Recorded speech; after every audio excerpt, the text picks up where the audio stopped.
کسرا پسرم داداشت داره از سرما یخ میزنه. داره یخ میزنه؟ چی کار کنی؟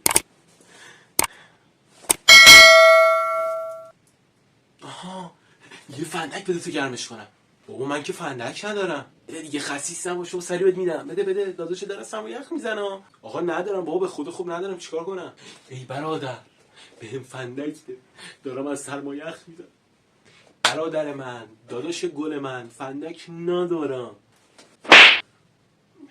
بابا چرا میزنی؟ بالاخره مچتو میگیرم، بالاخره.